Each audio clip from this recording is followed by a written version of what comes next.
तीसरे विश्व युद्ध के लिए पुतिन तैयार हो जाएं, नहीं तो बहुत पछताएंगे। पुतिन को पश्चिम से युद्ध से हिचकना नहीं चाहिए। यूक्रेन के युद्ध को लेकर पुतिन के एक बहुत ही खास साथी एलेक्सी जुरायलोव का सवाल है कि क्या जो बात पुतिन खुद नहीं कहना चाहते वो अपने करीबियों से कहलवाकर नेटो में दहशत पैदा करना चाहते हैं। क्या इसे पुतिन की तरफ से अमेरिका और नेटो को सीधी धमकी कहा जाए, क्योंकि जिस व्यक्ति ने ये बात कही है वो पुतिन का बेहद करीबी है।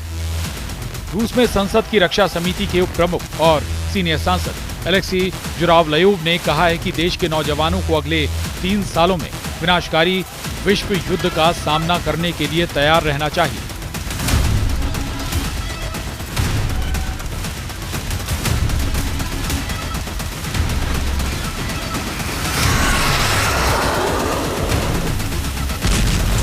अब पश्चिमी देशों के साथ रूस के टकराने का खतरा है और मॉस्को को इससे बिल्कुल पीछे नहीं हटना चाहिए। इस वक्त पुतिन के लिए यूक्रेन का युद्ध बहुत बड़ी मुसीबत या कहें कि बहुत बड़ी आपदा बन चुका है। जिस युद्ध को प्रेसिडेंट ने कुछ दिन का फसाद समझा वो अब रूस की हार के सिग्नल देने लगा है। जंग में यूक्रेन हावी होता जा रहा है, भीषण तबाही मचा रहा है।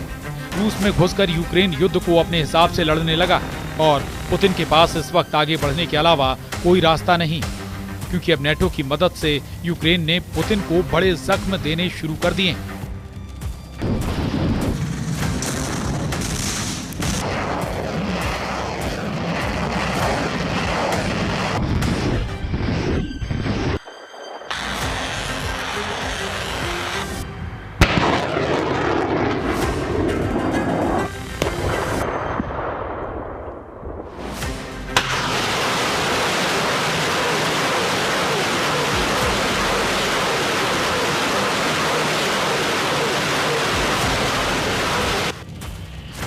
एक ही हमले में रूस का पेंटसर S-1 एंटी एयरक्राफ्ट मिसाइल तबाह हो गया। यूक्रेन ने रूस का OSA एयर डिफेंस सिस्टम के चीथड़े उड़ा दिए। पुतिन का Baahubali S-300 air defence system मटियामेट हो गया। प्रेसिडेंट पुतिन की टेंशन दिन ब दिन बढ़ती जा रही है। जैसे जैसे यूक्रेन रूस की जमीन पर बढ़त बना रहा है, क्रेमलिन का किला थर्राने लगा है। वजह है रूस के हर हथियार की तबाही। यूक्रेन फोर्सेस ने रूस के सभी डिफेंस सिस्टम को कबाड़ बनाना शुरू कर दिया। जिन सिस्टम के दम से रूस अब तक युद्ध में हावी था, उन्हें ही जेलेंस्की आर्मी ने अब टारगेट पर ले लिया है। रूस के 5 डिफेंस सिस्टम का शिकार करने के बाद प्रेसिडेंट जेलेंस्की ने कुर्स्क रीजन में वॉर को पूरी तरह पलट दिया है। कुर्स्क की लड़ाई के लंबी खिंचने से रूस को यूक्रेन फ्रंट पर झटका लग रहा है। तो क्या जेलेंस्की को जंग जीतने का हथियार मिल चुका है? आखिर किस हथियार से रूस के सभी बाहुबली कहे जाने वाले डिफेंस सिस्टम के यूक्रेन एक वॉर से परखच्चे उड़ा रहा है? इसकी डिटेल प्रेसिडेंट पुतिन के लिए बेहद जरूरी है। लेकिन पहले वॉर जोन में रूस का रुतबा कैसे मिट्टी में मिलता दिख रहा है, देखिए। रूसी सेना की कुर्स्क में घनघोर पिटाई हो रही है। पुतिन आर्मी अपनी जमीन बचाने के लिए बैकफुट पर पहुंच चुकी है। कुर्स्क ओब्लास्ट में बीते 2 दिन से यूक्रेन हावी है। ग्राउंड बैटल में यूक्रेन फोर्स कुर्स्क के साथ सुदजा में भी कई फ्रंट जीत चुकी है। अब यूक्रेन में रूस की सेना की पिटाई शुरू हो चुकी है। सुमी, खार्किव में यूक्रेन के ड्रोन हमलों से रूस के हथियार गोदाम तबाह हो गए हैं। कभी यूक्रेन का हिस्सा रहे क्रीमिया, जिस पर अब रूस का कब्जा है, उस बॉर्डर पर भी रूस की सेना सरेंडर करती दिख रही है।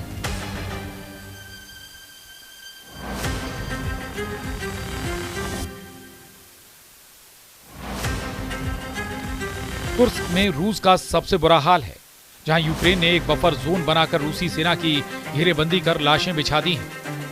प्रेसिडेंट जेलेंस्की ने दावा किया है कि रूस ने सिर्फ कुर्स्क की लड़ाई में 38,000 से ज्यादा सैनिकों का नुकसान उठाया है। यूक्रेन के राष्ट्रपति व्लादिमीर जेलेंस्की ने कहा है कि कुर्स्क क्षेत्र में हमारी कार्रवाई शुरू हुए ठीक 5 महीने हो गए हैं और हम रूसी क्षेत्र पर एक बफर जोन बनाए रखना जारी रखे हुए हैं। वह रूसी सैन्य क्षमता को बहुत तेजी से नष्ट कर रहे हैं। कुर्स्क ऑपरेशन की शुरू होने के बाद से दुश्मनों को सिर्फ इस क्षेत्र में ही 38,000 से अधिक सैनिकों का नुकसान उठाना पड़ा, जिसमें लगभग 15,000 तो बहुत बड़ा नुकसान भी शामिल है। यूक्रेन की सेना ने रूस को बड़ा झटका देते हुए अब पुतिन के एयर डिफेंस सिस्टम पर वॉर करने शुरू कर दिए हैं। यूक्रेन की सेना ने रूस के 2 पेंटशायर S-1 एंटी एयरक्राफ्ट मिसाइल और गन सिस्टम, एक OSA एयर डिफेंस सिस्टम और 2 S-300 एयर डिफेंस सिस्टम को एक ही दिन में तबाह कर दिया है। अनुमान है कि रूस को इस झटके से करीब $35 करोड़ का झटका लगा है। इससे पहले यूक्रेन सेना रूस के S-400 एयर डिफेंस सिस्टम को भी तबाह कर चुकी है। यूक्रेन फोर्सेस ने जिस पेंटसर S-1 एंटी एयरक्राफ्ट सिस्टम से रूस ने युद्ध में अब तक बढ़त बना रखी थी, उसे तबाह कर अब जंग का रुख बदल दिया गया है। रूस के जिस लड़ाके को यूक्रेन ने बर्बाद किया, उसे प्रेसिडेंट पुतिन की सुरक्षा में भी तैनात रखा जाता है। पेंटसर S-1 एंटी एयरक्राफ्ट मिसाइल और गन सिस्टम $2 करोड़ की कीमत वाला हथियार है।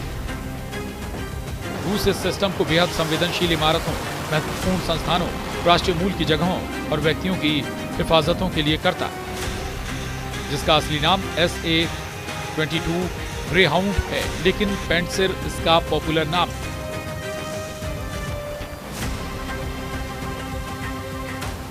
Self propelled anti air missile defence system medium range का हथियार है, जिसे कहीं भी ले जाया जा सकता है और कम दूरी तक फाइटर जेट, क्रूज मिसाइल और कई तरह के रॉकेट को मार गिराने के लिए इस्तेमाल करते हैं। पेंटसर की मदद से दुश्मनों के हमले को आसानी से रोका जा सकता है। रूस ने यूक्रेन युद्ध में पेंटसर सिस्टम को महत्वपूर्ण ठिकानों जैसे एच ब्रिज की सुरक्षा में भी लगा रखा है। क्राइमिया को रूस से जोड़ने वाले ब्रिज की अहमियत ये डिफेंस सिस्टम की ताकत का अंदाजा लगाया जा सकता है। Ukraine forces Kursk nuclear power plant पर कब्जा करने का मिशन ऑन कर चुकी हैं। यह एटमी सेंटर कुर्स्क में फंसे यूक्रेनी सैनिकों का कवच बन सकता है। जेलेंस्की आर्मी ने प्लांट को कब्जे में लिया तो रूस का युद्ध में बचे रहना मुश्किल हो जाएगा, क्योंकि अगर रूस अपने ही पावर प्लांट पर हमला करता है तो दोहरे नुकसान का खतरा होगा। एक एटमी रेडिएशन का, दूसरा IAEA इसे न्यूक्लियर हमला घोषित कर सकता है। वहीं यूक्रेन की सेना एटमी प्लांट पर पहुंची तो एटमी युद्ध को टालना नामुमकिन हो जाएगा, जिसको लेकर यूक्रेन के राष्ट्रपति व्लादिमीर जेलेंस्की का एक और बयान सामने आया है। उन्होंने कहा कि रूस ने कुर्स्क क्षेत्र में अपनी सबसे महत्वपूर्ण टुकड़ियां तैनात कर दी हैं। उत्तर कोरिया के सैनिक भी वहां मौजूद हैं। महत्वपूर्ण बात यह है कि मौजूदा समय में दुश्मन अपनी सारी ताकत को दूसरी तरफ, विशेष रूप से डोनेत्स्क, सुमी, खार्किव या ज़पोरिज़िया क्षेत्रों में वापस नहीं तैनात कर सकता है। प्रेसिडेंट ट्रंप के शपथ ग्रहण से पहले यूक्रेन की कोशिश रूस में ज्यादा से ज्यादा इलाके पर कब्जा करने की। साथ ही जेलेंस्की रूस में कुर्स्क न्यूक्लियर प्लांट पर यूक्रेन का झंडा फहराना चाहते हैं। जेलेंस्की आर्मी अपने मिशन में कामयाब रही तो ट्रंप के साथ होने वाली डील में यूक्रेन का पलड़ा भारी रहेगा। हालांकि प्रेसिडेंट पुतिन ऐसा कभी नहीं होने देंगे। पुतिन आर्मी कैसा पलटवार करती है, ये देखना अभी बाकी है।